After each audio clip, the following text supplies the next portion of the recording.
I was just reading an article on the BBC's website addressing issues of abuse and hate crime.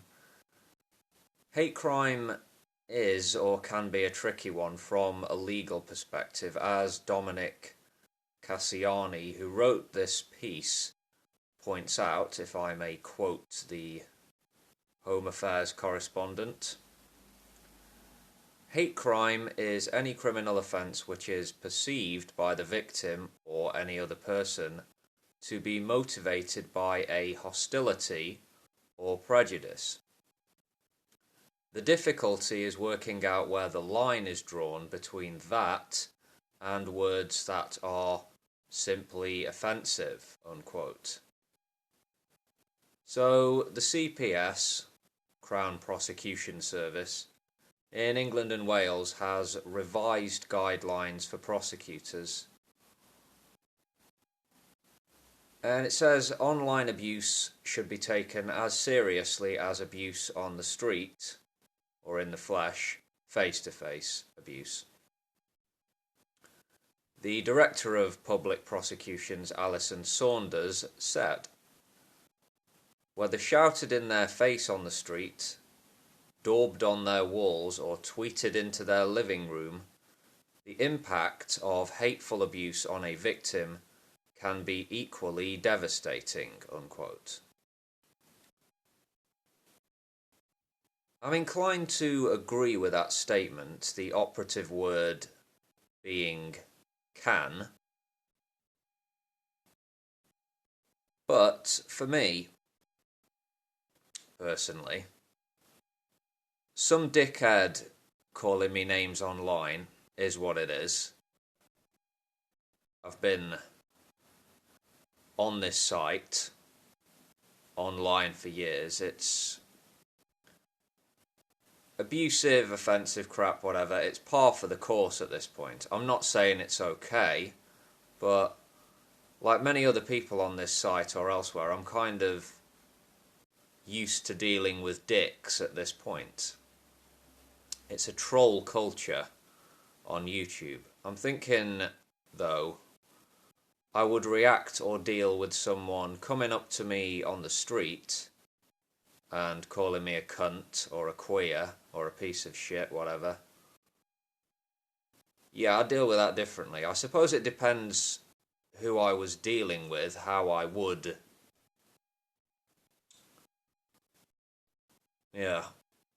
respond, react. If it was some silly kid or group of silly kids, I like to think I'd do my best to ignore them.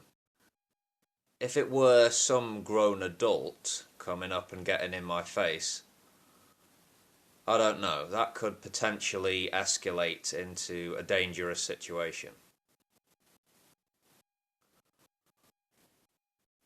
For many people, and this idea is present in mainstream culture as well as online subcultures, for many, the very notion of hate crimes is a threat to free speech. As far as it goes here in the UK, we still have laws on our books that I would say are threats to free expression, genuine threats.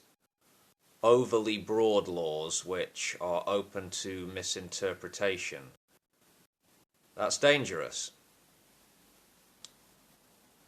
I fall on the side of more freedom and a more common sense approach to dealing with hateful bigots. Not all of life's problems or all of life's idiots need to be dealt with in a court of law. People should have the right to be indecent and offensive, publicly if they choose. Does that mean people should have the right to go around making death threats or inciting criminal violence in some way? No. No society has absolute free speech, nor could it.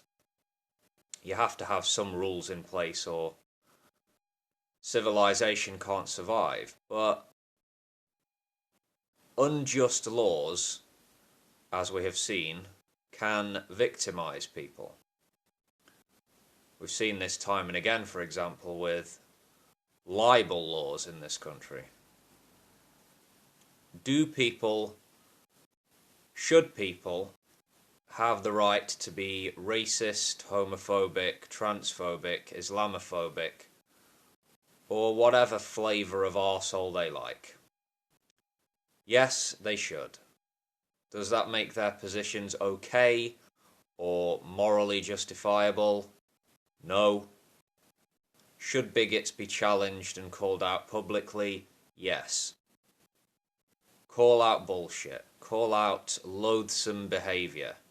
Defend people who are clearly being victimised by bullies and cowards.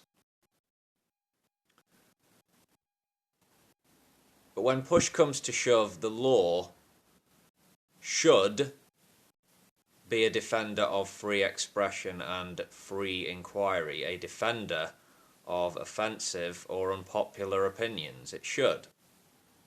Having said that, I'm all for the CPS going after real criminals online or on the street. Yeah. I find the subject of hate crimes to be an interesting one. It brings people of different views and different life experiences together, sometimes bringing out those very interesting, very tasty clashes. Please let me know what you think. Have your say in the comments, and I will see you next time, ladies and gents. Take care of yourselves.